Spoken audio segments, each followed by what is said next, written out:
And we're live. Just like that. Power of the internet. I need someone to do me a favor, please, in the comment section.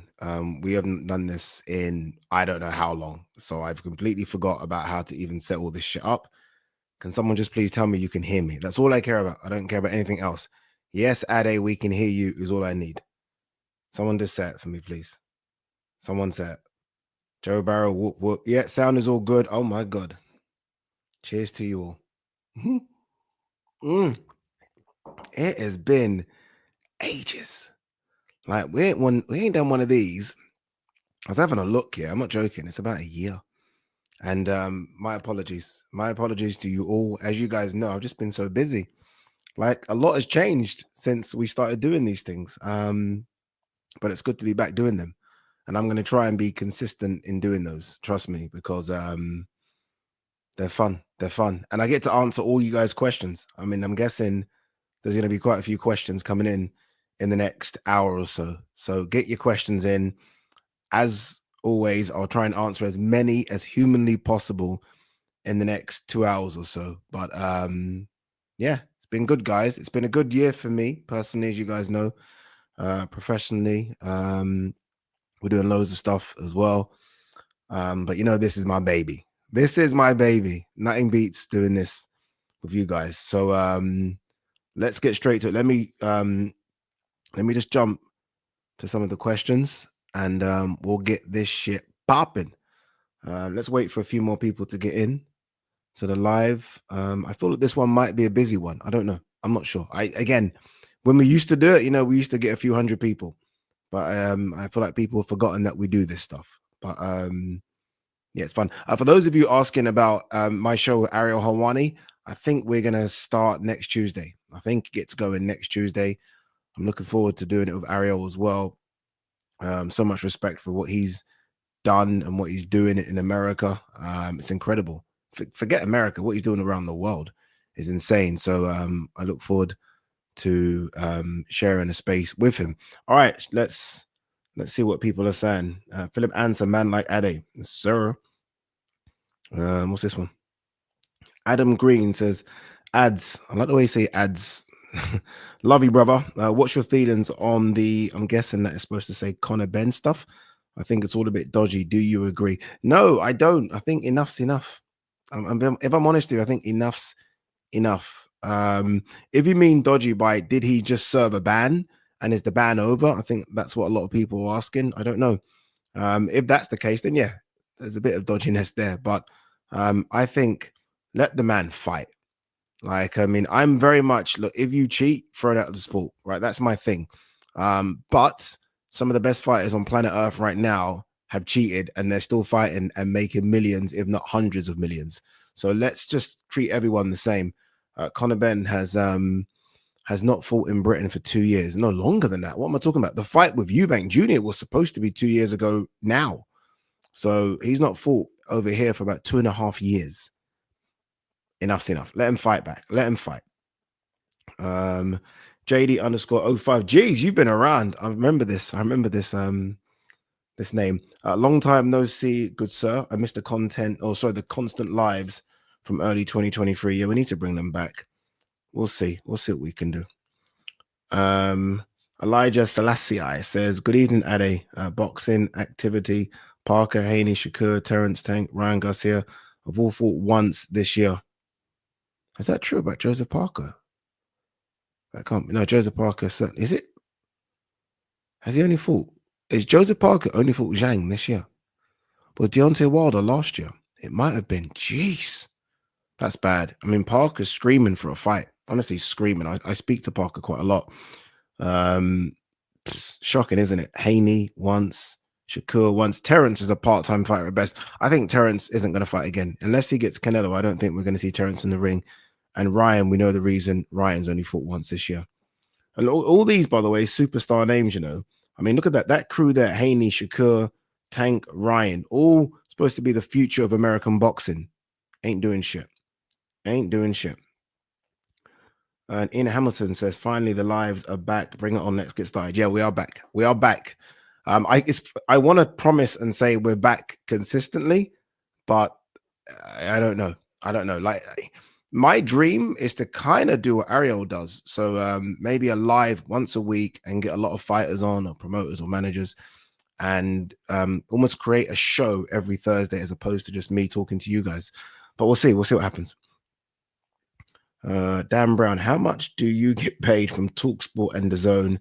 Are you yearly or by event? What? How do you even answer that? I mean, should I just tell you? Should I just show you my check, my bank balance? I just bring up my account statement, right? Get out of here. I get paid decent. Get paid decent.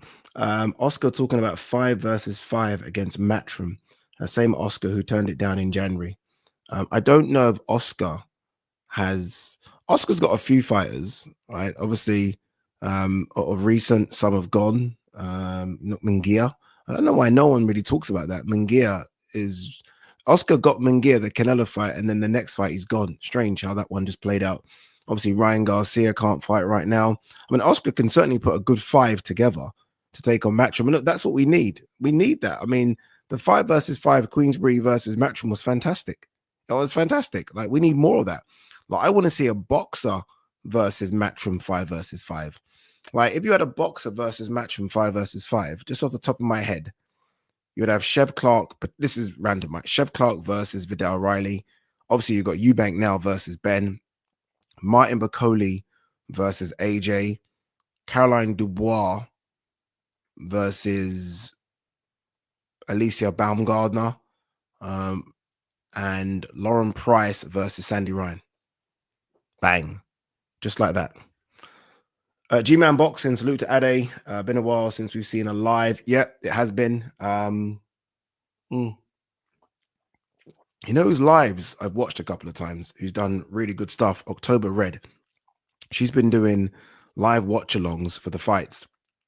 And October has done some really good stuff of recent, so she needs to continue.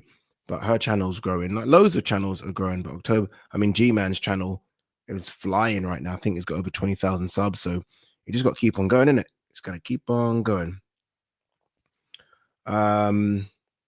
Is that Kieran? Is that right by saying Kieran McDermott? Is that correct? Good evening, Ade. All good. 2 questions. When is the half marathon I suggested happening? I pulled my hamstring. No bullshit. I'm not even lying. I can show you an X-ray. And whatever happened with the Sandor Martin WBC purse bid with Haney, I think Haney pulled out the purse bids, or I think the purse bids were so low, Haney was like, I ain't fighting for that money. And Sandor Martin's not easy work. I mean, you want to get paid for Sandor Martin, and Haney's decided, yeah, ain't happening. Jake Jansen, I love you, Ade. Been a fan since the start of your content. Appreciate it. Honestly, those are you know what the funny thing is? I do see the names. I remember some of the names from the get-go. So I just saw JD_05, Jake Jansen. I can see Reese Cooper. There's certain names I just remember from the very beginning. And trust me when I say I appreciate you all. Like, it means so much to me. I mean, you guys know the journey. So it's always good to see people that are still around from the beginning, which is why I still do my YouTube, which is why it's so important, because it got me out of a massive hole. I mean, I'm talking a massive hole, and I love doing it. It's where I feel free the most. I mean, obviously, when I do DAZN and TalkSport and other stuff, I can't really express the way I want to express. I mean, I'm getting a bit more comfortable doing it on DAZN, but I still can't just be me and say what I want to say. Whereas when I talk to you guys, I feel like I can be a bit more free. I still can't go reckless like I used to. There are other channels that can give you that fix, but I still feel a bit more freer than I do when I work for the broadcasters. Tyler G, another name I remember. Been too long, Ade. Missed these lives, bro. Guys, honestly, I'm going to try my hardest to get these lives back once a week. Remember, we used to do it every Sunday session live. But we are going to try. Now we got the setup as well. What do you think of the setup? Setup's pretty decent, isn't it? It's pretty decent. Hey, we've come a long way. But yeah, now that I've got a setup and I've got everything working, got a nice little camera in front of me, we are going to try and get these lives popping. Reese Cooper, I remember he's been around from the get-go. We back. We certainly are. Aman says, Ade, why go live when United game starts? Well, it's only Europa League, innit? I mean, I was going to go live on Tuesday and Wednesday when the big boys were playing the Champions League. Europa League. Who's watching United in the Europa League? Come on. Come on, no one. Philip Answer said it's been a long time since you've done a live. It has. All right, guys, let's get a couple of subjects popping. I want to get your thoughts in the comment section, and we'll read out as many again as possible. Let's talk Conor Benn. What do you guys make of all the situation with Conor Benn? I've given you my opinion. My opinion is enough's enough. Like I have no problem with Conor Benn fighting again. It's been a long time. Again, you know what the thing is with Conor Benn and this whole situation is that there's been other fighters who've failed drugs tests that have never been punished for this long. So many fighters, like so many. And plus, obviously, Conor Benn was always proclaiming his innocence, whether you believe that or not, he was. And maybe he went about it the wrong way, but I do feel like it's just gone on too long.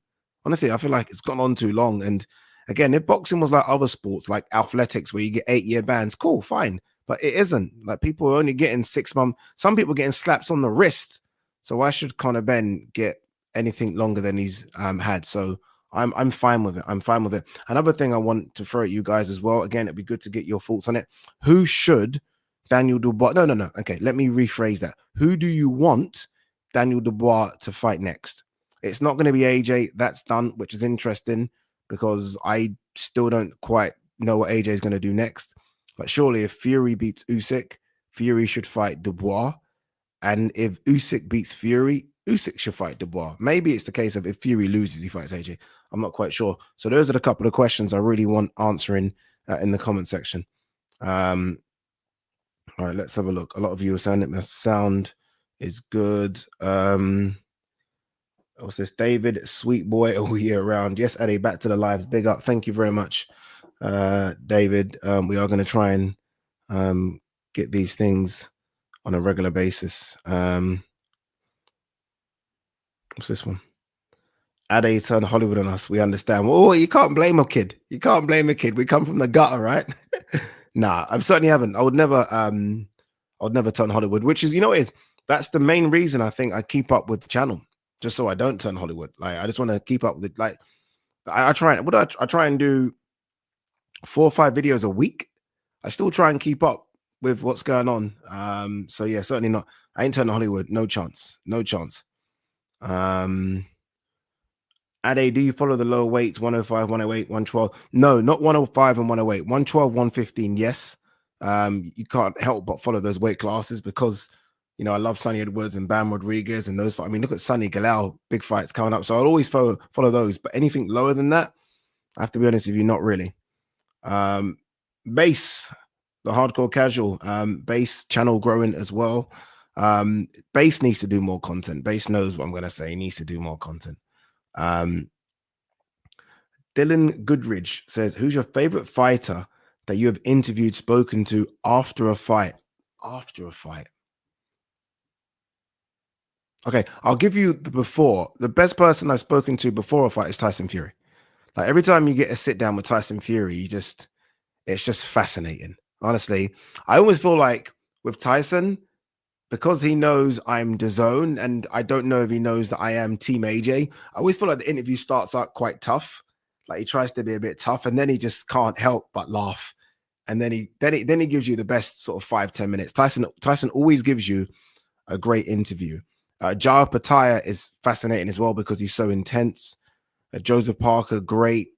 I'll say the best one, probably Deontay Wilder, pre-fight. Because he's like an American pastor. Honestly, he's crazy. Post-fight. Oh, Josh Warrington. When Josh beat Kiko Martinez in Leeds, he was amazing on the mic. So yeah, Josh Warrington, 100%. What we got here? Behind the Nuts, interesting title. If Beterbiev isn't rematching Bivol, who do you think both will fight? Well, I guess Beterbiev's going to have a whole heap of mandatories put on him, and we know how they work, especially the IBF. I wouldn't mind. Look, Boatsi's got to get in here somewhere. If Boatsi isn't going to fight Yard, Boatsi's going to get in. He's got to get here somewhere, and so potentially has the winner of Benavidez Morrell. Like if we're talking stay at that high level, Then you're looking at the winner of Benavidez Morrell fighting either guy. The winner's obviously going to want to fight for a title, so they're going to probably want to fight Beterbiev. I would love to see Bivol Boatsi. Who wouldn't want to see that? Or Bivol Yard. And you know who I'd also like to see, who is, I don't know if he's retired or not, because we haven't seen him obviously since he fought Beterbiev, and that's Callum Smith. I wouldn't mind seeing Callum Smith Bivol as well. I think there's still some really good fights out there, but ultimately we want to see Bivol Beterbiev, and I think we will see Bivol Beterbiev. I think so. I think so. At a fighter of the year so far.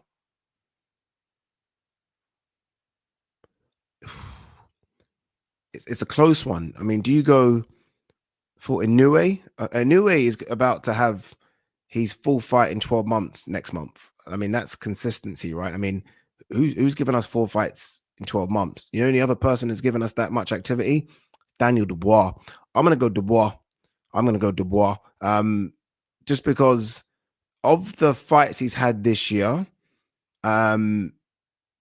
he's been underdog in 2 of them. So the 2 fights he's had this year have been Hrgovic. I keep thinking Miller was this year, but it wasn't. Hrgovic and AJ. Those are great wins. I mean, Hrgovic at the time was a top 7, top 8 heavyweight. And AJ, a lot of people, wrongly or rightly, said AJ was number 3 in the world behind Fury and Usyk, or Usyk and Fury. And he stopped them both. So it's got to be Dubois. I think Dubois fighter of the year. Who else had a good year? Nick Bulls had a good year. Nick Bulls had a really good year. I mean, the Ray Vargas fight was razor thin. It was a draw. Remember, it wasn't a defeat. I think some people, their memories are slightly screwed when it comes to that. It wasn't a defeat. It was a draw. So he had a draw against Ray Vargas. Was that this year? I think it might have been. Beat Raymond Ford, tight decision. And then he had that fight in Liverpool. So he's had a good year as well. Owen, Bakole versus Caballero Perspis delayed another week. Seems like they're going to reach a deal. I have no idea what's going on. Billy Nelson, I've got to reach out to him. He's called me a couple of times, maybe to let me know what's happening here. I don't want to see Bakole Caballero. I don't know why. Like, not that it's not a great heavyweight fight, but I would rather see Bakole Zhang or Bakole Parker or Bakole Dubois. So I do want to see Bakole Caballero, but it's like 3rd or 5th down the list. The other ones that I want to see, but we'll see. We shall see. A lot of you saying shout out to Ade. Yo, Ade, let's go. Appreciate it. Honestly, I appreciate the love, guys. I really do. Thank you so much. Who was that actually? Matthias on boxing. Are these new boxing channels? I need to check out a lot of these new boxing channels, man. Loads of you guys starting up channels now, which is fantastic. Well done. Chrissy G79 says, big up Ade. I've got to have an early night, but I'll watch this in the morning on way to work. Damn, you got to get up early. If you're getting bed at 8 o'clock in the evening, you got to get up early. You know what? You could be right. King Jams, you might be right. Ade is the most hardworking person in boxing today. Facts. Might be right, you know. You might be right. I mean, who knows? Who knows? Someone kind of followed it up here. Ade, how on earth do you find the energy and motivation to spin so many plates? Congrats with your success thus far. You know what it is? It's coming from, I don't know. I think it's coming from a bad place before. I think that's what it is. You know, when you come from like, I'm not going to say the gutter because I'm sure there's someone watching now that's come from a more horrific place than I have. But when you've been rock bottom, you just find the energy to just, I don't know, just keep going from somewhere, don't you? And you guys, a lot of you guys keep me going as well. Like when we used to do these lives all the time, I used to that was like a motivation to keep on pushing through. Reese Cooper says, watching man on DAZN like a proud bro. Thank you. What's this one? Sam Parker, let's be real. No one cares about Matchroom Queensbury 2. Give me Matchroom versus Golden Boy. You know why I think I want to see Matchroom Golden Boy? It's because I want to see Eddie versus Oscar. They've got something, a little beef in it. Like Eddie versus, like I actually miss the days Eddie and Frank beefed with each other. I miss those days. All this friendly shit now, nah, not for me. I miss the days when they were at each other's throats. It was fantastic. It was great stuff. Like Umar would say something like to Frank, Eddie said this about you. Then Umar would go into Eddie and say, Frank said this about you. It was fantastic. Now it's just all fucking kumbaya around the fire. Oh, This is an interesting question. It's not going to happen, but okay. What if Dubois rematches Hrgovic? What would be your thoughts? Who do you think Hrgovic should fight? What has happened to Hrgovic, by the way? Like, answers on a postcard. Where is Filip Hrgovic? I have no idea. Like, literally, it's almost vanished off the face of the earth. Vanished. As for a rematch, I'd favor Dubois. Dubois is now super confident. Like, Dubois, I still think I feel like he's still not getting the respect he should be getting. Like, this guy stopped Miller, stopped Hrgovic, stopped AJ. That's crazy. That's crazy. Like, anyone else does that. Like, think of the respect AJ got for stopping Helenius, Otovolin, and Ngannou. And now think of the names I just mentioned that Dubois stopped. Miller, Hrgovic, AJ. Like, he needs way more respect, man. Way more. Good question here. Sergit Dami says, Addy, keep smashing it. Who should Anderson face next? They have got to take this one very carefully. Honestly, they've got to tread very carefully with Jared Anderson. He's still very, very young. What is Jared Anderson? 24, 25. Like, I was ringside for that fight, so as close as you can get. And he took some heavy punishment from Martin Bakole. Like, Martin Bakole is a big guy. Martin Bakole, I think, weighed in and around 290 pounds. Jared Anderson, I think, was 250 something, maybe a bit lighter. And Martin Bakole was teeing off on him. Like, the American refs are crazy, you know? Like, our refs jump in immediately, don't they? They don't really want to see someone get hurt. American refs will wait until you are out on your feet. And Jared Anderson was getting teed up on. I say all that because as much as there are good heavyweights around, he needs a couple of get-backs. He needs a couple of warm-ups, a couple of gimmies. He does, honestly. If they want to build him as the future of American boxing, they need to match him very carefully because someone could put him to sleep again. They really could, because he got a bit exposed, I think. A17 says, Addy, you are the realest in boxing for real. Cheers to you, my man. If anyone's wondering, that's Gentleman Jack. Ooh, strong. Reese Cooper said it's the way Benn handled the whole situation. It stinks. Yeah, it wasn't great. I think Benn would admit that as well. But, I mean, you never know how you're going to handle a situation until you are in a situation. And I think Benn will look back at it and think, yeah, maybe I was wrong. Where do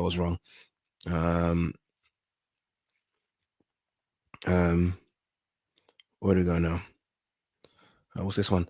Noah says, where do you think Viddal Riley goes? Is Isaac Chamberlain the only fight for him at the moment? Or if Isaac Chamberlain does not want the fight, what does he do? It's funny because I actually go to a gym near here, Gym Box, with Viddal's, I think it's brother or brother-in-law, and we talk quite a lot about Viddal. And we were speaking about this today because I had Chev Clark in the Talk Sports studios, and I was like, Chev, surely a Viddal fight's an option. But Chev was almost like, I'm going that way, and Viddal's kind of stagnated a bit, and he hasn't really done anything since the Lawal fight. So I don't know. I'm not quite sure what you do with Viddal. I mean, you might go international. You might look at international opponents, a bit like when Chev fought in America.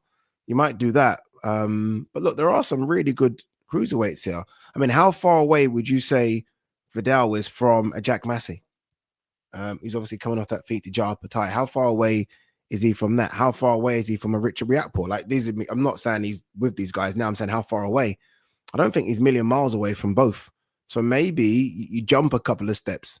But Viddal's quite young. I think Viddal's like 26, 27. So there aren't that, you don't have to rush it. But I do want to see him in big fights. But I guess the other problem is, I mean, Boxer are not putting on any shows.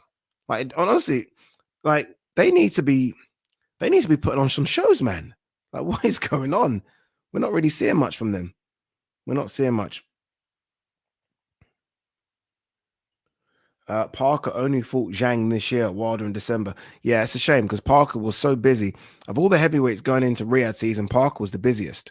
I think he had like 4 or 5 fights in 15 months. And all of a sudden, he's coming off a couple of really big wins, Wilder and Zhang. Zhang was a tough fight, but it was still a win. And he hasn't done anything. It's a joke. It's a joke. Naz says, yes, Ade, hope you're well. Good to see you back. Proud of your journey. Thank you, my man. Honestly, those are the messages I appreciate the most. They mean a lot. Honestly, they mean a hell of a lot. Because sometimes, yeah, I tell you this, when I'm in the ring Or, you know, when I'm on stage doing all that stuff, that's kind of easy. I don't know why, but I find that quite easy. When I'm in the ring, yeah, and they're saying like, okay, Addy, get in the ring and interview Usyk or AJ or whoever, right? Whoever. I can't even tell you how nervous I am. I know it might not come across. It might look like, oh, Addy's so calm and he's cool. I am shitting myself, people. It's, I don't know. It's so nerve-wracking. Especially the Usyk one, yeah. I've got the photo over there. That Usyk Fury one, because the ring was packed, there must have been about, normally in a ring, there's about 10 people, max. Yeah, 10 people. Usyk Fury, there was probably about 60 to 70. And it was just chaos. So you get nervous at those moments because you realize the whole world's watching. So I say that because it's been a crazy journey that we're fucking in the ring doing Usyk Furies. Crazy, crazy. And we're going to do it again December 21st. Thomas Gamble says, do you think AJ would win a rematch with Dubois? No, I don't. Like, there's like, I mean, AJ does well in rematches, but Dubois isn't going to be like Ruiz. Dubois isn't going to put on 25 pounds and go partying. I mean, I see Dubois the other day hitting pads in his courtyard or whatever, his front garden area. Man looks in better shape than he did when he fought AJ. So he's not lost a beat. And if you know you can hurt someone like the way he knows he can hurt AJ, and AJ know he can hurt Dubois, I just don't see how AJ wins. I don't see AJ wins. What's this one? J7. What you think of Virgil versus Boots and Ryan? But yeah, now we're talking. Now we're talking. That's great matchups. Great matchmaking. I mean, Ryan Garcia clearly can't make 140. And if he's not doing anything for it, imagine how big Ryan Garcia is right now, just walking planet Earth. He must be north of 175, 180. Easy. So 140 is going to be impossible for him, I think. So him and Conor Benn could even probably fight at 154. I know it's crazy, but that could happen. And Virgil versus Boots is a great fight as well. I like that. I like that. I like it a lot.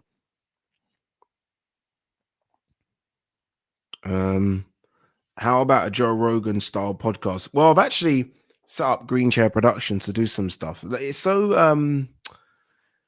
you know what it is? I've got to be more patient because I'm very much now. I'm like that. But there's a loads of stuff going on behind the scenes, quite a few things. I just want it all now. I want to do everything now. But there is a few bits coming. Not too dissimilar to Joe Rogan, but slightly different. What happened to the Ade and Ariel show starts next week. That's what Ariel told me. Ariel messaged me and said conversations are for it to start next week. We'll see. I will not hold my breath. Yet someone asked that again. When is the show with you and Ariel dropping? I thought it was dropping last month. It was supposed to be. We'll see. Hey D says, Ade, what did you do before YouTube? Were you a sports journalist? No, sirree. Sports journalist. I was working for Islington Council. I was a customer service agent. That's what I was. I was a customer service agent for Islington Council on Upper Street. I did that for, I want to say 7 or 8 years. So yeah, no, certainly no sports journalist, dude. I wish it was. Parker versus Dubois, Bakole versus Caballero, February 22nd. Doubt it very much. I think if Bakole's going to fight Caballero, I can see Bakole fighting on a March card. And I don't think Dubois got a voluntary. I don't know why anyone would pick Parker as a voluntary. I mean, us as fight fans want that, but I don't know why anyone would pick him. I don't think. I'll be shocked. The Music Man says Bud will only have subpar performances if he is not fighting a Canelo. He's looking for a great to solidify his greatness further. Yeah. Plus he's 37. I think Bud's 37. He's had a long career. He's not been in too many wars, but age is age. Not everyone can beat Bernard Hopkins. I mean, 37. There's no way he's getting better. Do you know what I mean? Like, it's just not possible.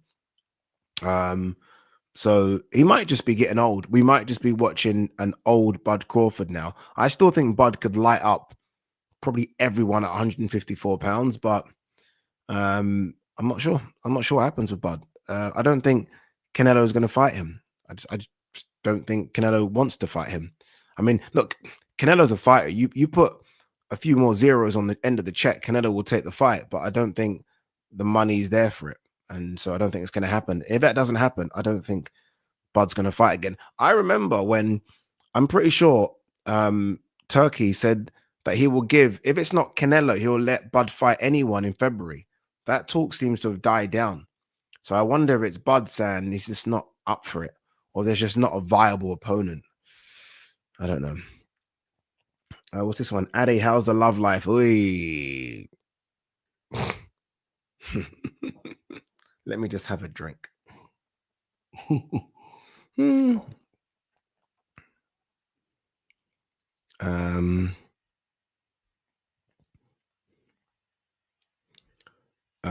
Luke Barnes says, Ade, what do you make of Okolie calling out Wardley? Love it. Love the call out. I absolutely you should call him out. Remember, look, I think Wardley is a very, very good fighter, like very good fighter. But Wardley isn't, well, he probably is entering to world level, but it's not like Okolie's calling out a top 4, top 5 guy in the world.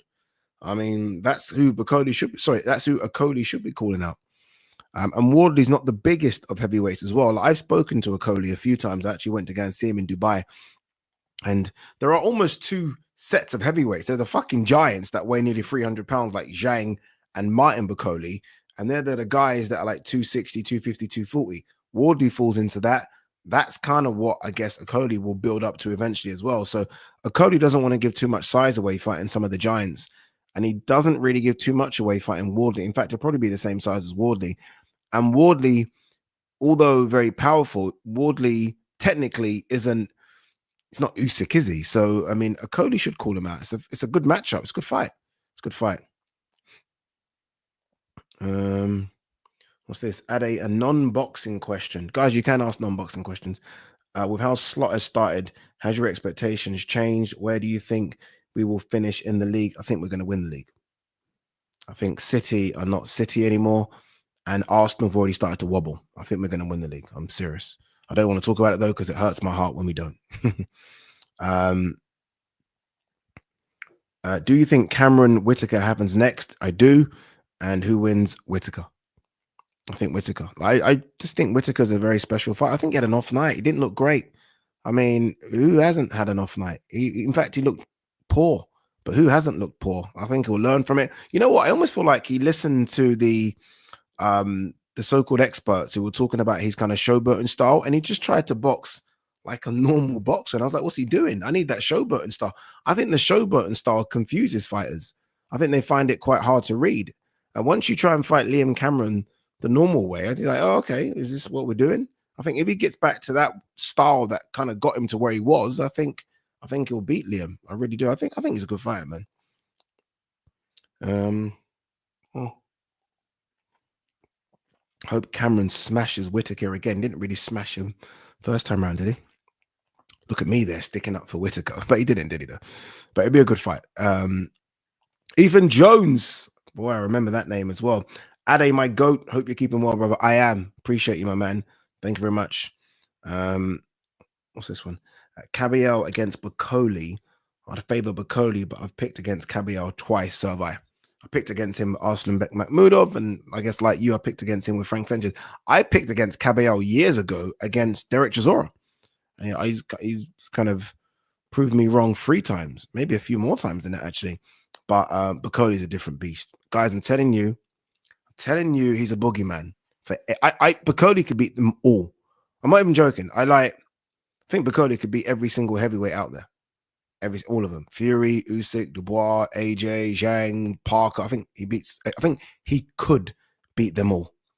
I think he's a fucking problem. I think he's just so heavy-handed and just so destructive and just a force.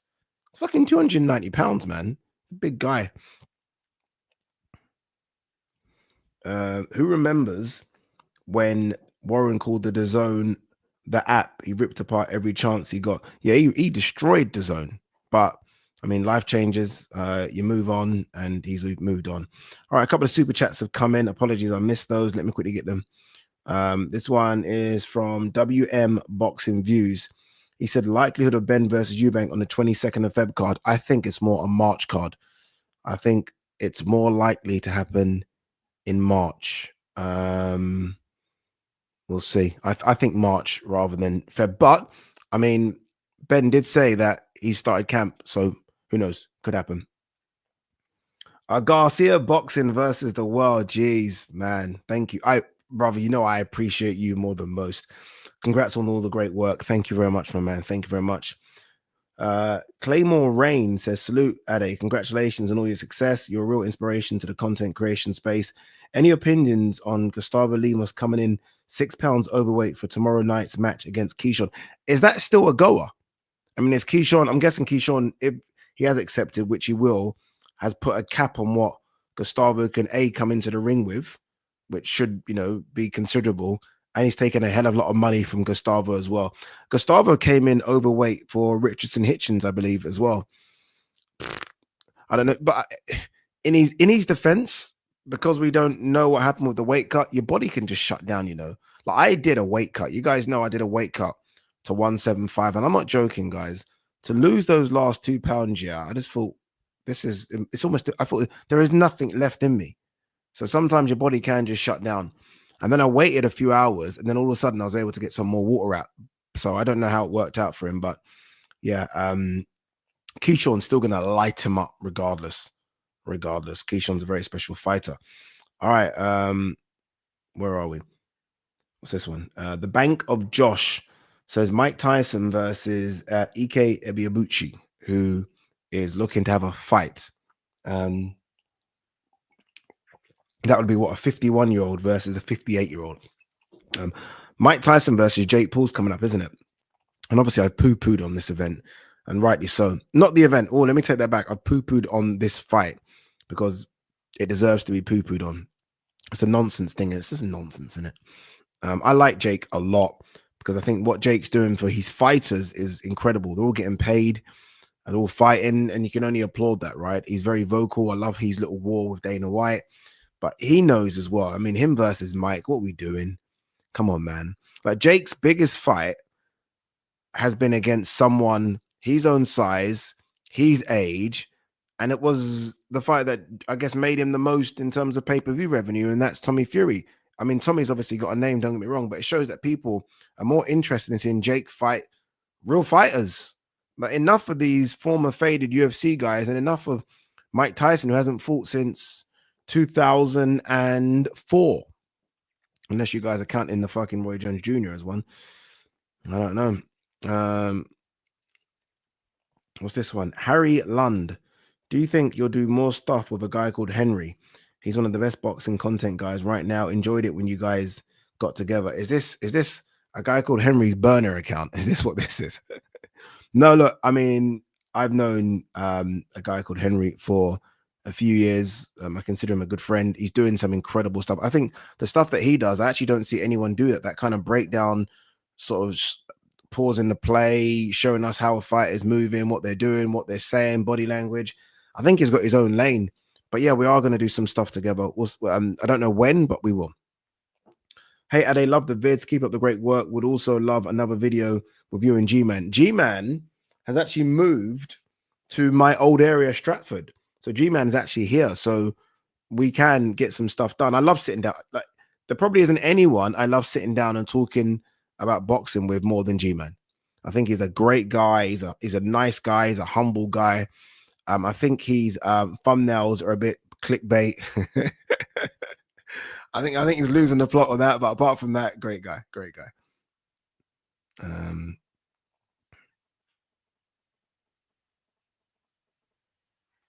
Where are we? What's this one? Yo, what's up, Ed? It's been a minute. Hope you're doing good. It certainly has. If Oscar loses 5-0 against Eddie, where would these fighters go? I'd back Oscar De La Hoya to beat Herndon. I think, I don't think, you know what it is? I don't know if it matters too much. Like when Eddie lost 5-0, got absolutely battered by Frank Warren, I was kind of in the back area thinking that Eddie would be upset. Looked like he didn't give a fuck.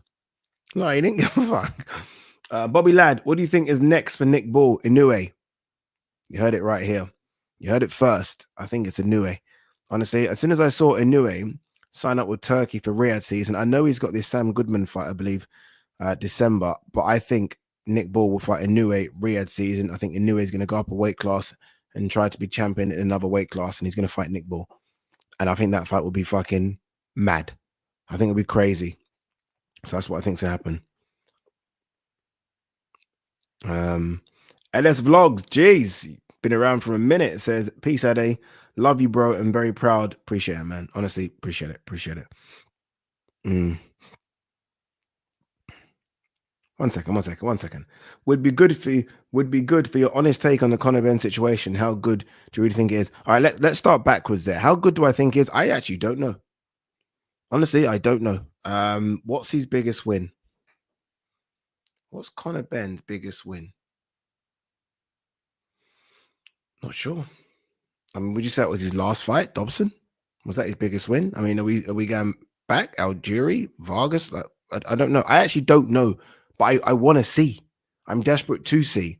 I don't think the 147 removing JARON ENNIS from the 147 division. I think it's the worst 147-pound division I can ever remember.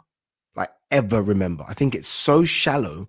So Conor Benn could easily, like, I'm not going to rule out Conor Benn when, like, I don't know where he's going to land, by the way. I don't know if he fights at 147 again. His last couple of fights have been at 154. The Eubank fight is likely to be at 160. But I do think it's so shallow. Conor Benn could win a world title in the division.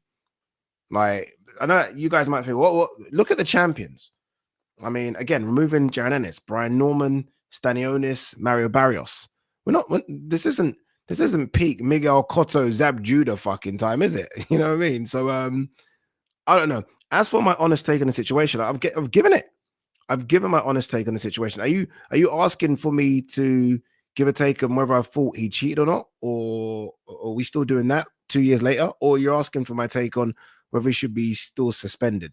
If it's the latter, no, I don't think he should still be suspended. I think enough's enough, and I've said this because there are fighters out there that have done stuff that you guys know that are fighting, and people are applauding and loving and lapping it all up. And I'm like, oh, 1 second. Can't be double standards here. It can't be. It can't be. That's my take on it. Honestly, that's my honest take on it. You guys know the fighters I'm talking about. Ade, are you planning another fitness blog journey? I don't know. They're hard, you know. You know what it is? You know what's hard about them? It's not necessarily going to the gym. I go gym every day, like 5-6 days a week. Even when I travel, as soon as I get to the hotel in Saudi, first place gym, it's getting someone to film it. Getting someone to film it is the fucking hard thing. Like, it's not easy. Have you decided on doing a podcast yet? Yes, I have. Someone's doing it for me. I said it would be easy. It's not that easy. Someone's doing it for me. They're going to take all the audio and put it on a podcast, and we're going to start that, I think, next week. So it will be a podcast as well, which is good. What's this? Mark McCoy. Yo, I caught up with the live. Big Ade. Been here since the battered green chair. That battered green chair is currently in my front room. So I know a lot of people think I've thrown it away. No way. No way. That green chair means way too much for me. It's actually in the front room. It's got its pride of place. It's now my chair that I go to when I need to think and sit down and pause and think about life and think about what next. What sport should I conquer next? You know, it's crazy when you think of the sports I've covered. Obviously, I do football. Guys, I've got a couple of Premier League games. Well, I'm hosting Premier League football again for Amazon Prime. I'm doing Southampton versus Chelsea, and I think I'm doing Bournemouth Palace. I think.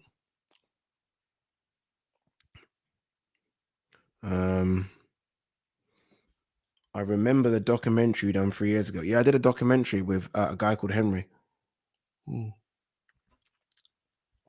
It was good. It was good.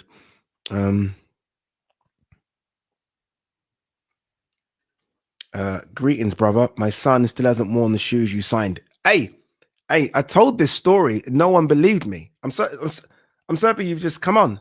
I'm sorry you come on. So this happened in Trafalgar Square. My guy here was with his son and daughter, and he asked me to sign some shoes. I told someone the story. I was like, yeah, no, who's going to ask you to sign shoes? There you go. There you go. Dylan Goodrich, who do you have winning out of Cattrall and the Paro Hitchens. I think Paro beats Hitchens in a close fight. I think Hitchens looked so bad in his last fight. I think people have kind of slept on him a little bit. But I think Paro wins. As for Catterall Paro, I ain't got a clue. I have not got a clue.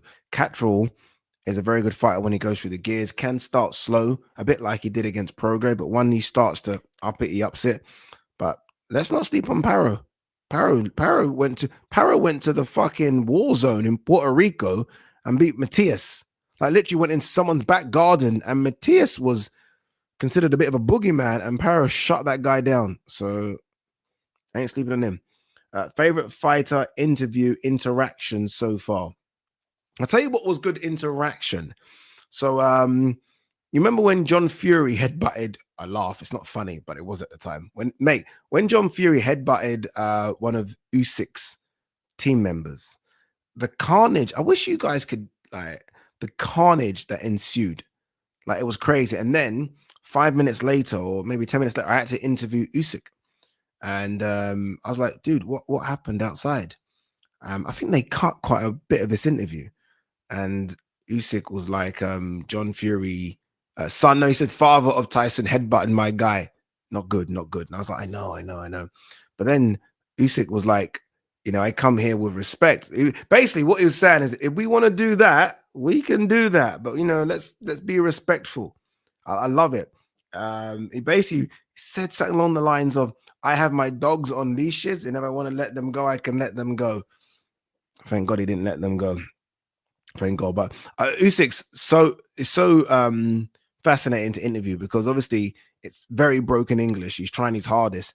But when he looks at you with those piercing eyes, it's actually quite scary. Honestly, it's actually quite scary. And because we know how good he is as well, he's good. AJ is always good. But I almost feel like there always seems to be a lot of pressure on AJ. It's hard to explain. A lot of pressure.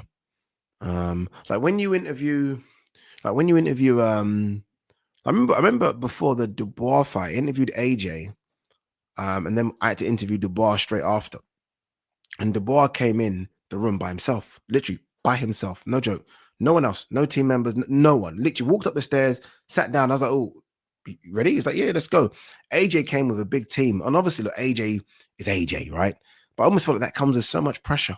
It comes with, like, even when I interviewed Martin Bakole in America, Martin Bakole, yeah, had just come from the airport. And this is true story. He came in with like a yellow hand luggage. You know, like, I'm not joking, it's about that big, that wide. And I was like, dude, where's all your stuff? He said, this is it. I was like, this is it? Put all my money on Bakole. As soon as I saw that, all money on Bakole. Crazy.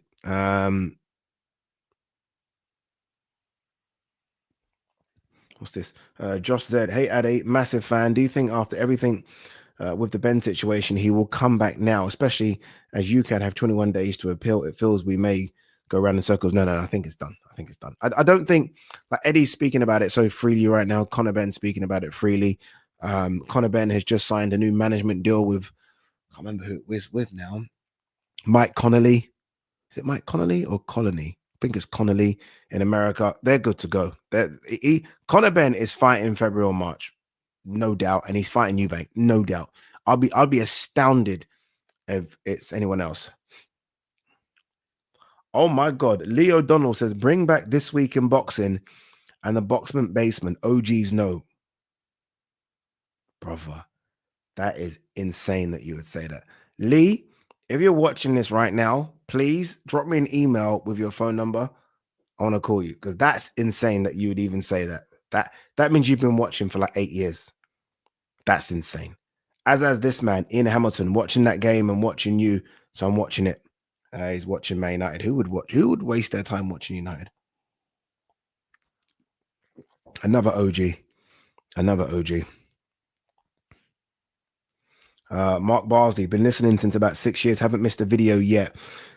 You know what then? Yeah, it'd be interesting to get. No, I'm not even going to say that. Like how much I've changed over those 6 years. Because sometimes I watch some of my old videos and think, oh my God, I can't believe I said that shit. Like, honestly, but it's so difficult to such a thin line of what I can say. Like sometimes when I tell you that sometimes I get pulled up for my videos. Like some people say, oh, like people like higher up, like, oh, you can't really say that. So I'm trying. Trust me, when I say I'm trying, I get pulled up. How does Bivol versus Beterbiev go, and when does it take place? How does number 2 go? Right. I don't know if Bivol can do any better than that. Like I thought Bivol was just outstanding. I thought he was outstanding. I honestly thought it was outstanding. But it looked like 2 fighters, a weight class, maybe 2 weight classes apart. I said this after the video. Like Beterbiev looked like a cruiserweight coming down. Bivol looked like a 168 guy coming up. Like Bivol looks small in there compared to that machine. And he is a machine. This is the guy that had knee surgery a few months ago. The fuck's he moving in the ring like that for? So I don't know if he can do anything better. Whereas I think Beterbiev, again, because he had knee surgery a few months ago, might feel like, give me a few more months to get this knee 100%. Scary thought. All right. What's this? Base the Kid, the hardcore casual. List your current top 5 domestic light heavyweights and give reasons why they're where they are.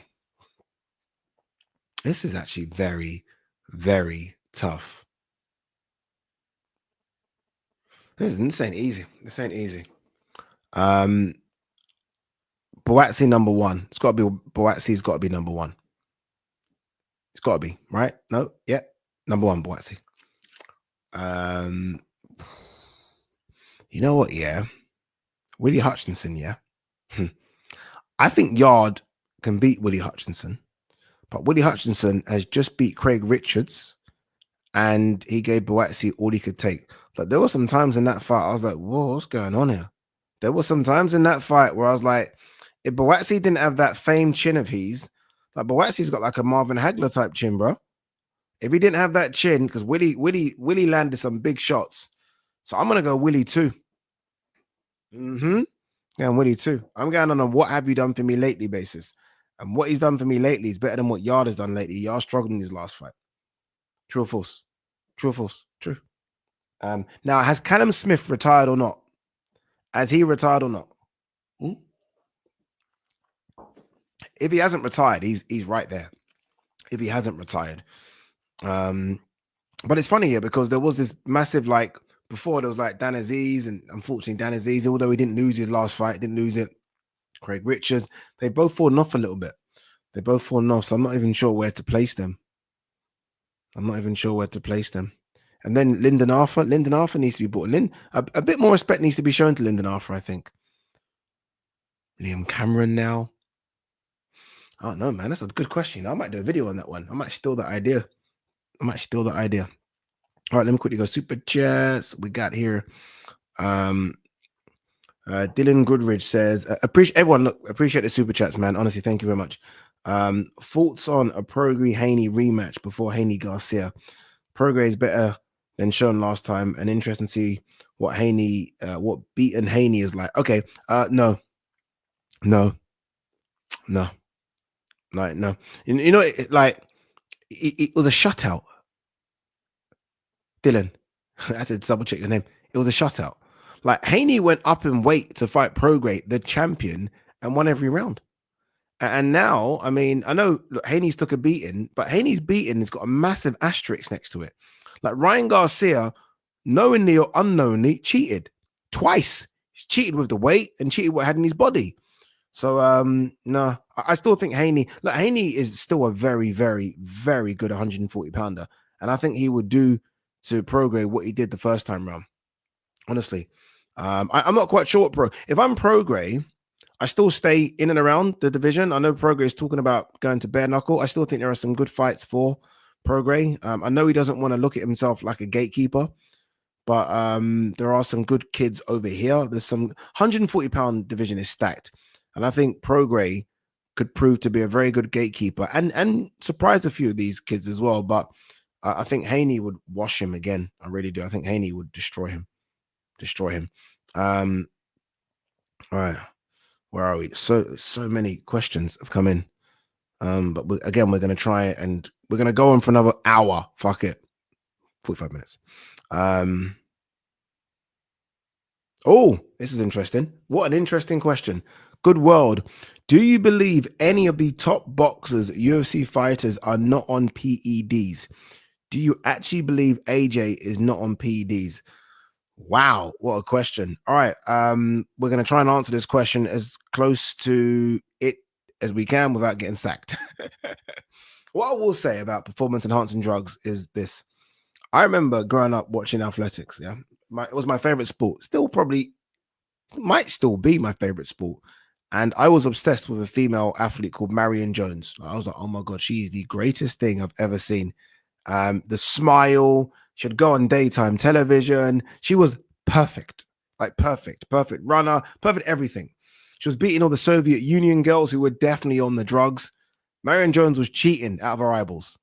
And I was like, and that there sort of reaffirmed with me that I do not know what to believe anymore. I hope that kind of answers your question. I have no idea who and what to believe in any sport, let alone the toughest sport in the world, boxing. Like nothing would surprise me.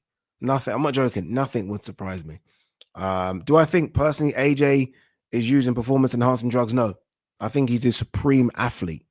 But I'm obviously saying this as a massive AJ fan. Obviously, I'd like to think that the guy that I've been supporting and, you know, loving from afar before I met is 100% clean. But it's a crazy sport. It's crazy. Like John Jones is another example. I'm the biggest John Jones fan on planet Earth. And John Jones came through a bit like Marion Jones, all the smiles, all the stories, John Jones. And then you realize there's a fucking story behind John Jones. And like, then you realize all the cocaine, the performance enhancing drugs, the driving under influence. You're thinking, Jesus Christ. So I honestly, I don't know what to believe anymore when it comes to performance enhancing drugs. That's a really good question. That's going to get me in trouble. No, I'm joking. Of course it won't. But it's crazy. It's crazy. Chef Clark, what's your opinion on him after that interview on Talk Sport? I don't really have one, if I'm honest with you. I love Chef Clark. I like him.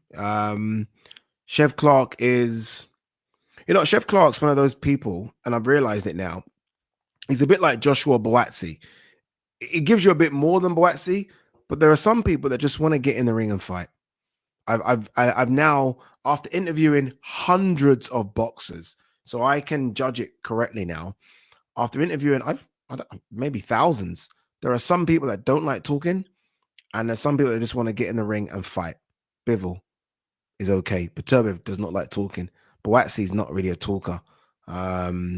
Even AJ to an extent. I mean, I have to force it out of him. Doesn't really like. They just want to fight. They want to fight. Well, some people do. And Chev's one of those that just wants to fight. Doesn't really want to talk. Doesn't really want to call anyone out. Wants just to get paid, fight, go home. Not everyone wants to be in the limelight and show off. And he's not one of those guys. I've noticed it. All right. Where else are we? Sorry, guys. I'm trying to just get to a lot of the questions are around Conor Benn. I'm just trying to get a couple of different ones as well. What's this one? Benny Ellison says Dubois needs to have Parker next, surely. No, why does he need Parker? Dubois has just fought Usyk, Miller, Hrgovic, AJ. Like, if anyone is allowed a gimme, it's Dubois. Like, I'm not a big fan of that kind of attitude. Like, right, it should be tough fight after tough fight. You're a world champion now. It's no steps back. But if anyone's allowed like a little soft touch, it's Dubois, I think. Okay, Chelsea. Do you think Benn Eubank will happen over here? 70-30 Saudi, UK. So I think it's more likely to be in Saudi than over here, which is a shame because I think that fight does the Tottenham Hotspur Stadium. And it's a bigger shame because it was supposed to happen over here. It was the O2 Arena. So it's a big shame. It really is a big shame for British boxing that doesn't. I mean, look at Dubois AJ. That was insane. People being in that stadium when Dubois and AJ walked out, and I don't know how many were there, 90,000. I know someone said it wasn't really 90. I don't know, but there was a lot of motherfuckers in there. Being in the stadium for that was just sensational. So You know, we need this for British boxing. Like, British boxing needs to grow. So I think it's important that it happens over here, but I think it's more likely to happen in Saudi Arabia.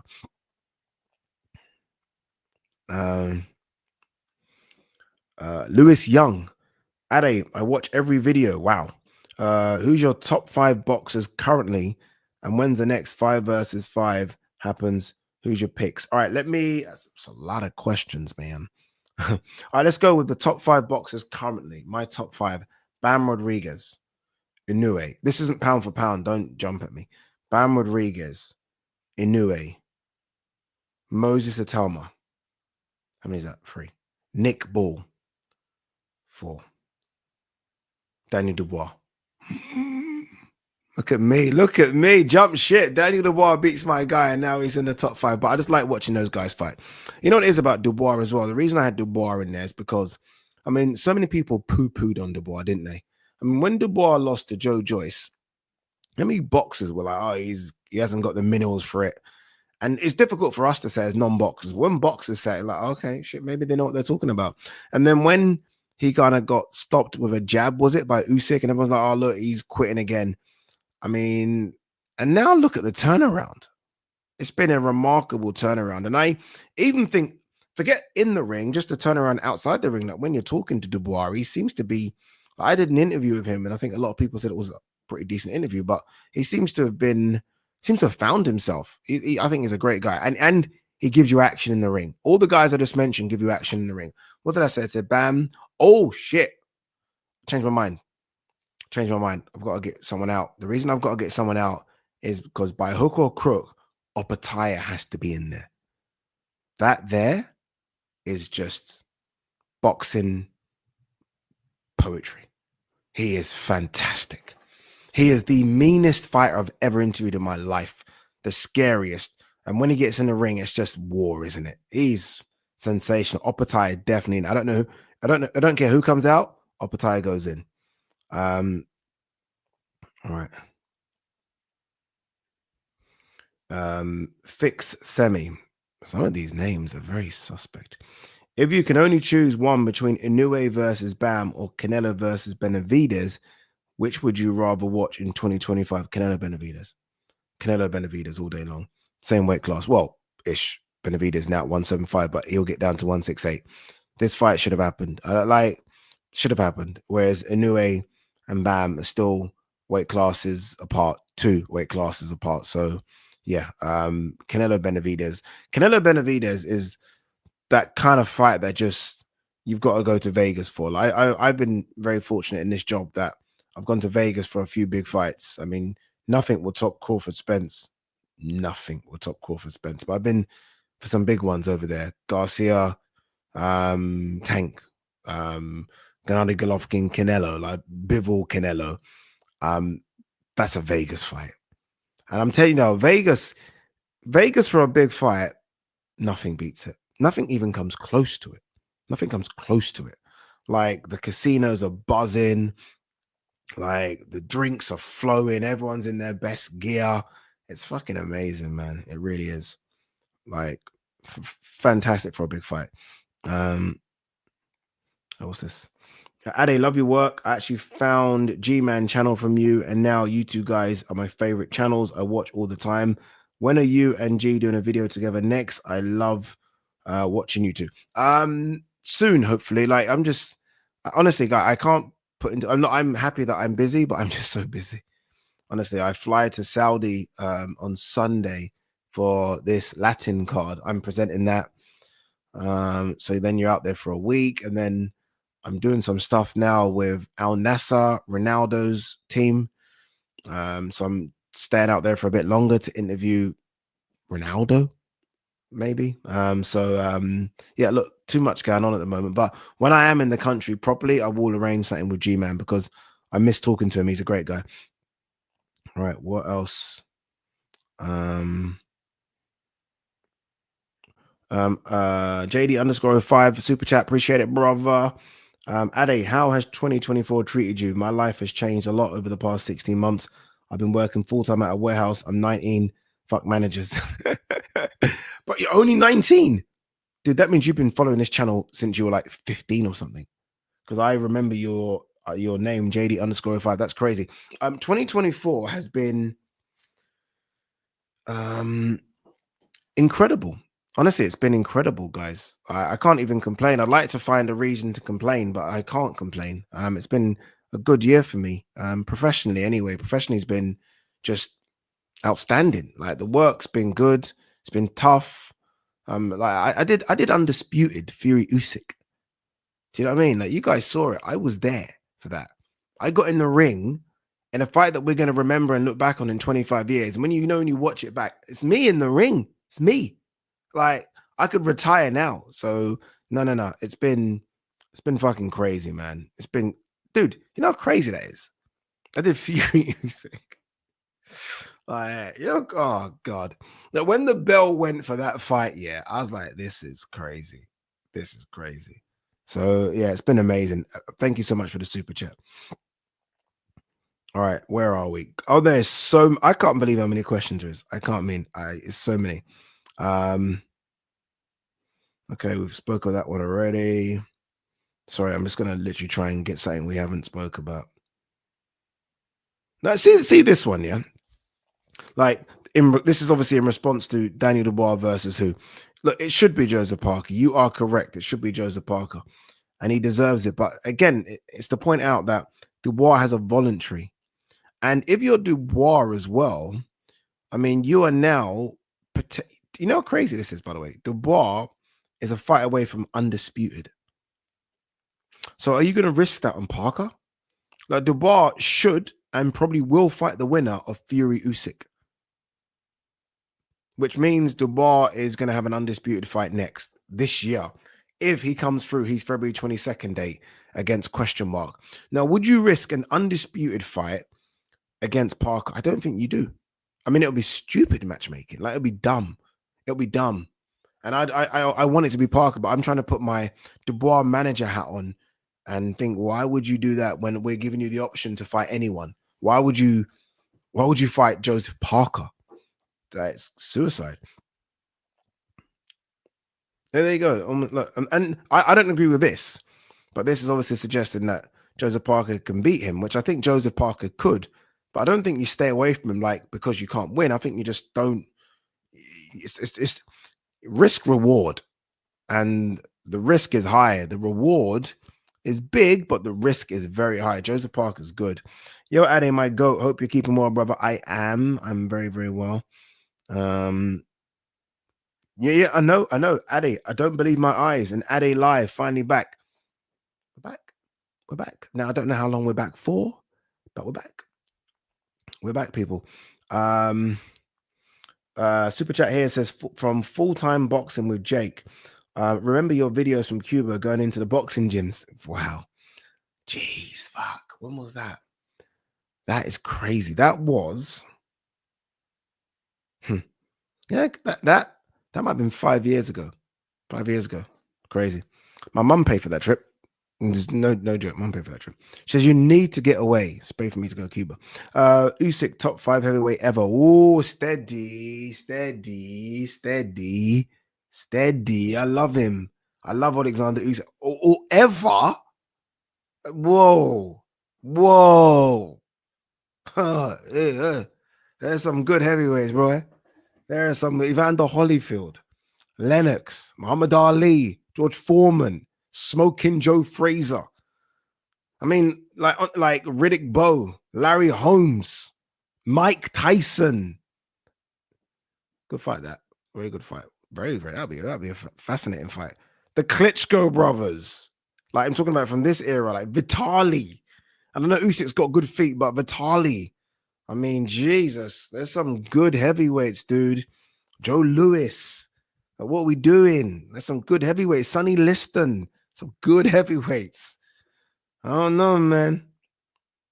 I don't know. I'd love to meet you one day, Addy. Again, these are the things I've been speaking about, right? Like meetups and stuff, but I don't know. There's some good heavyweights. I saw something about Hatman there. I've just missed it.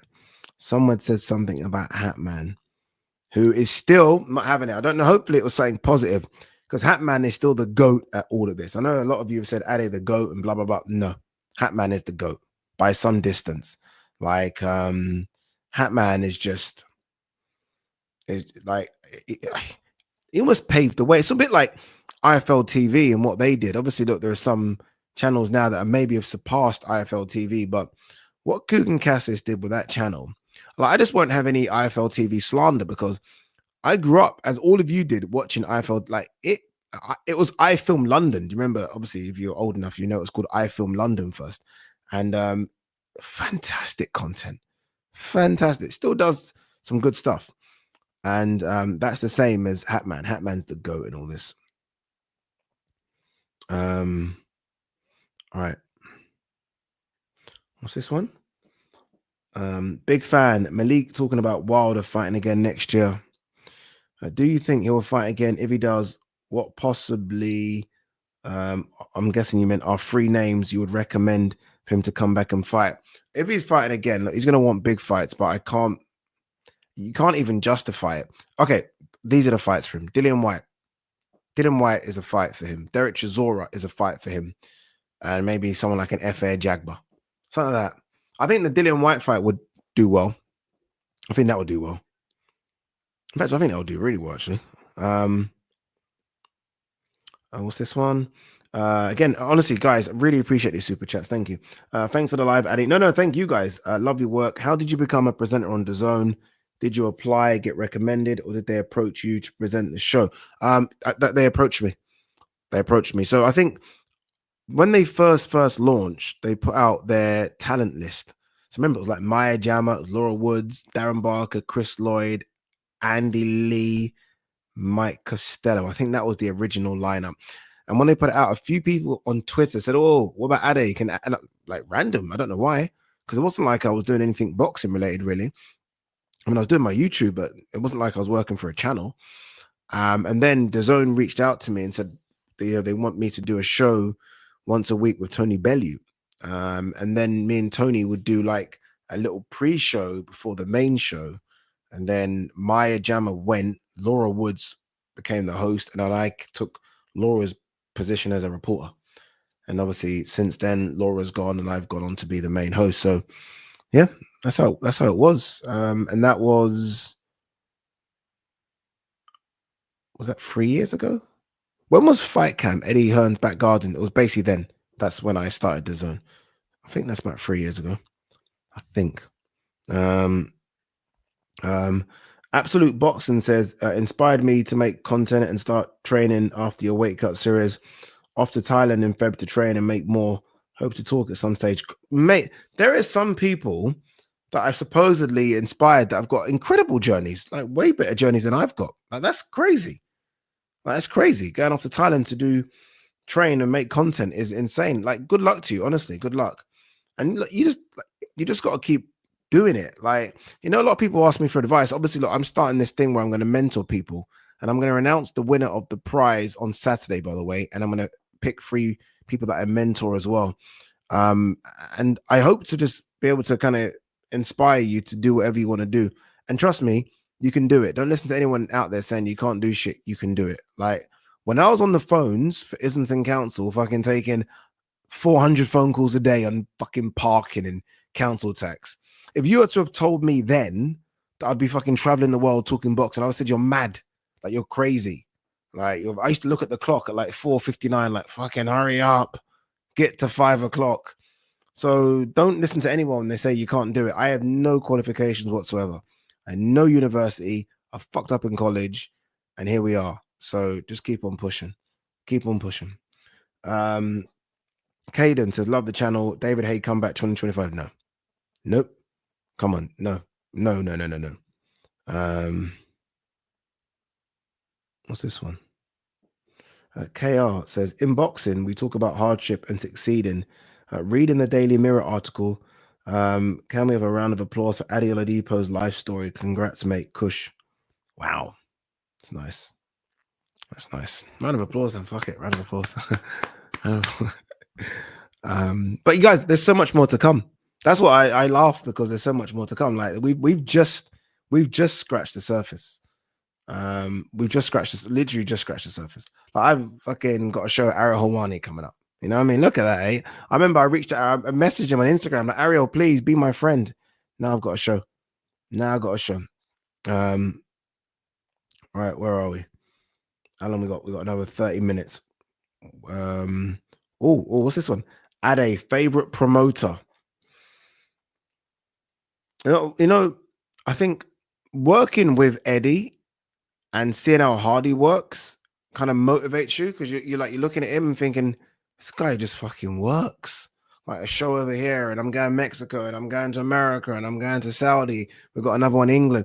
And then now that I do the press conferences sometimes, and I watch how Eddie does them, and he just straight down the camera barrel, and he knows every fighter's name, knows their record, blah blah blah blah blah. He's as good as it gets. I was always in the past saying Dana White. I think Dana White was the best promoter, fight promoter. I'm not including the old lot, by the way. I'm not including Don King into this conversation, current promoters. But I think Eddie surpassed Dana now. I think Eddie's the best. I think Eddie, I think Oscar's catching him. I think Oscar's crazy and wild. And you've got to give Frank credit, man. Frank's been going, 5 decades? 5 decades since the late 70s, is it? I think, Frank. That's crazy. All right. Ade, what's your favorite division? Mine is cruiserweight. You get the heavyweight power, yet boxing IQ. Good, very good point. Very, very good point. Mine is the big boys. Mine's the heavyweight division, especially right now. There's nothing like seeing guys that are 6'7", 6'6", 280, 290 pounds slug it out. Honestly, it's like I would never forget that Joe Joyce, Zhili Zhang, the second fight, the way Zhang, that hook to knock out Joyce. And I was like, God, look at these two giants. And they were both giants swinging. Like, nothing beats the heavyweight division. Nothing. Ade, after CBS, who do you think the next top British cruiserweight will be? Chev Clark, Riley, Riakporhe come back. I think I heard Riakporhe, someone say about Riakporhe going to Bridgerweight. Not really sure about the Bridgerweight. I think they should have scrapped the Bridgerweight personally. I would say Chev, but I think Chev's 34. So it's got to happen now for Chev, where Riley's got time on his sides. Riley's a good boxer, Viddal. I feel like Viddal got a lot of stick because early, obviously, there was a link to KSI. He wasn't really fighting as much. It was like, okay, what's going on with Viddal? Viddal can fight, man. Viddal can really fight. So that's a toss-up between Viddal and Chev. I think they've got to get it on. I don't think they will, but that'll be a good fight. What's this one? Chaz Chili. Ade, yo, man, super stoked to sit in on a live with the man. Here we are.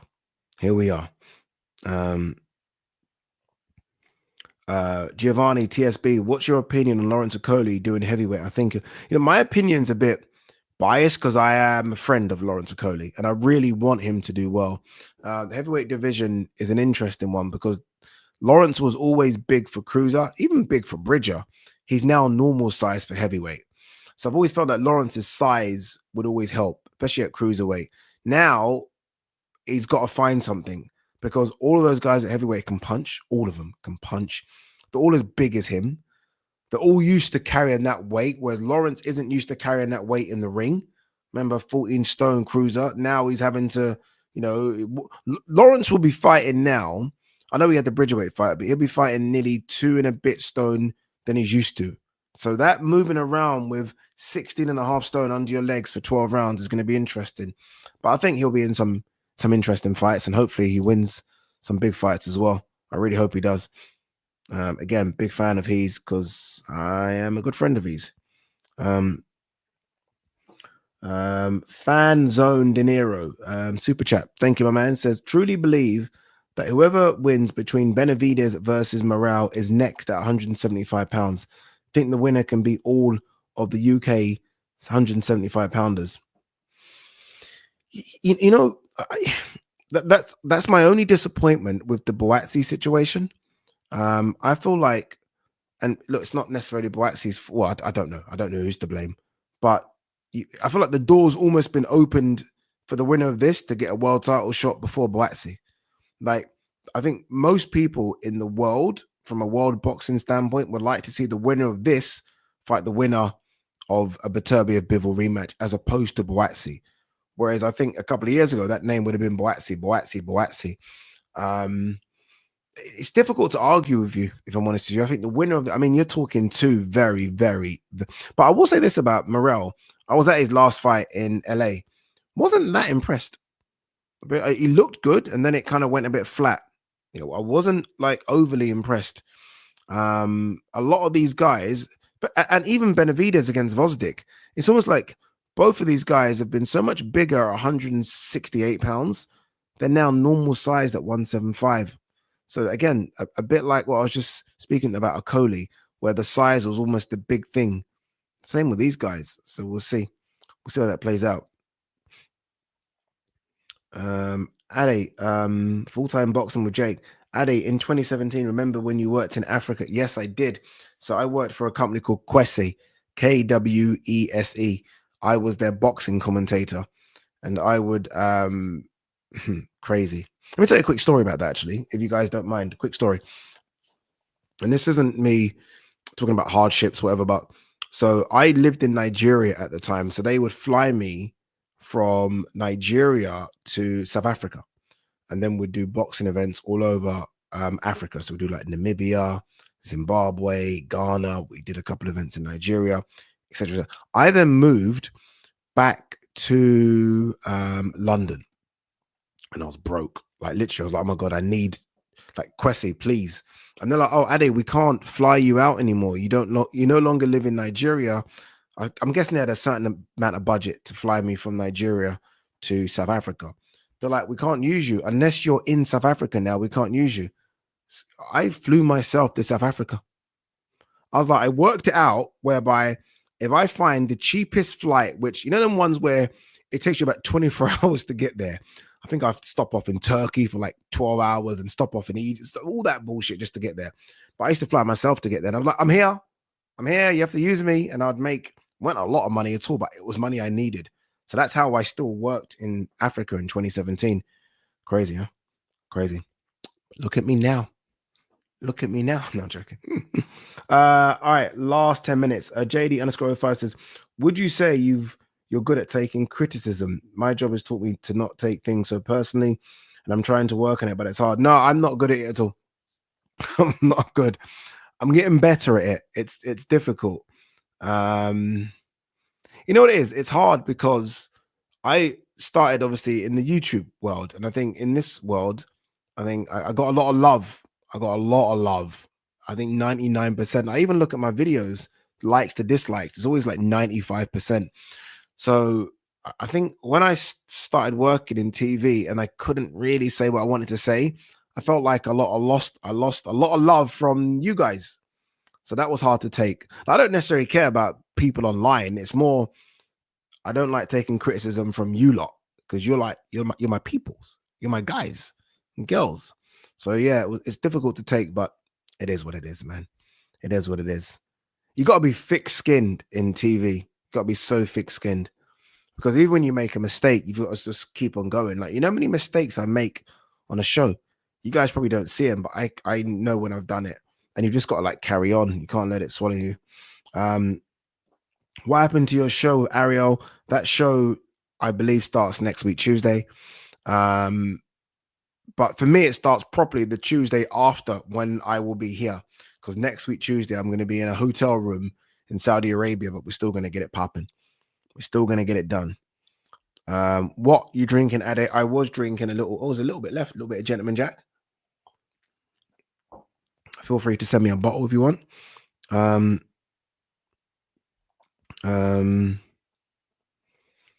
Jet says, Ade, do you think there's anything left for Loma in the sport? I believe he's still got something left in the locker.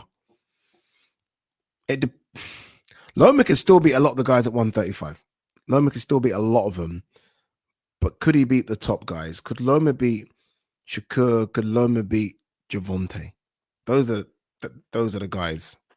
Don't know. Honestly, I don't know. I don't know if he can.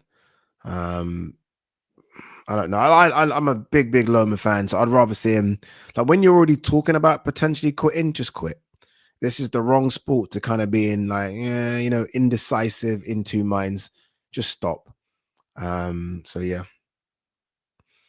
All right. What else we got? Sorry, I miss. What's this? Crazy what just a few years can do. Remember those 2021 lives? I was actually watching them back. Some of the old lives I do, just to kind of remind me of how I used to do it. And you just got to keep trying to develop all the time, right? But those lives back then were fun, man. They were fun, honestly. Those were just before I got into doing any work with DAZN or TalkSport, and I was a free man. I was a free man. Hey, I needed this. Thank you, guys. I want some more loving about my set. Come on, man. Great set design. Greetings from Mexico. Yeah, look, it's a good set. So over here, wait, there, those gloves right there are Martin Bakole's gloves that he beat Carlos Takam with. We also, can you guys see these ones? That is Dimitri Bivol signed glove to Ade from Dimitri Bivol. This one is Beterbiev. Should throw this one, but this one is to Beterbiev from me as well. I've got a Canelo glove up there, but these are great. These are great gloves. Fantastic. Maud is the she's Turkey's like official photographer. She helped me get those, but yeah, great stuff. And what's this one? Ade, what's the rumor around Josh Taylor? I'm asking on behalf of Scotland. You must know something. I heard that he was going to sign to Matchroom. I don't know if I'm allowed to say that, but I just did. I heard he was going to sign to Matchroom. I wonder what he's going to do weight wise. Like, if I'm him, honestly, I look at the 147 division. I think I'd have a go. I'd have a go with that, but yeah, we'll see. We'll see what he does. Oh wow, this is actually true. You know, this is actually true. I don't think he's done this, but he did say this. Hergovich said he'd retire if he lost to Dubois in an interview. Man of his word. Ain't seen him since. Ain't seen him since. All right, let me quickly. We have got like literally 5 more minutes. Shit. What do you really feel about the December 21st undercard? Dave Allen on the set. Yeah, it surprised me. I'll be honest with you. Dave Allen, Johnny Fisher surprised me a lot. No, I'm not going to bullshit and say I was like, well, overwhelmed by it. No, it surprised me. I actually was very surprised with the whole card. I initially thought it was going to be, or the rumors, or what I heard was that it was going to be a whole heavyweight card. So I knew Johnny Fisher was going to be on it. I knew Moses was going to be on it, but I also thought, okay, we're going to get Joseph Parker, Caballel, and we're going to get Bakole, Zhang. So I thought, okay, this is going to be the greatest heavyweight card we've had for years. And then we got the card we got, which almost feels a bit like the guys that are close to doing something, like almost like a prospect card. That's what it feels like to me. Make your dream RIYADH season card. 5 fights. Must have one women's fight. If I'm having a women's fight, you know, I wouldn't mind seeing Sky Nicholson. Obviously, looked almost too good against Raven Chapman. I wouldn't mind seeing Sky fight someone that's going to really try and take her head off. So Amanda Serrano or Alicia Baumgardner. She's been asking for Serrano. Let's go Serrano. So Sky Nicholson versus Amanda Serrano. Completely 2 different styles. Sky will have to fight, and I think Sky can fight, so it'll be a good fight. All right, let's go. Obviously, look, Shakur versus Gervonta Davis. You're asking me to go for it. I'm going for it. Let's just fucking go for it. Shakur versus Gervonta Davis. What fights are interesting? This gonna surprise you, but fuck it. Moses Atalma. I've been hearing about these spars, you know, Daniel Dubois. I'm telling you, I've been hearing about these spars.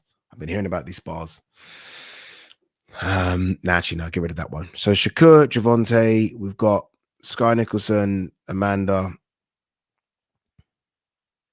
Jar Pataya, Artur Beterbiev. I want to see it. I want to see Artur Beterbiev not cutting weight. I want to see that. Because Jai is a mover. I want to see Jai stand and trade with him, see what happens. I mean, that's free.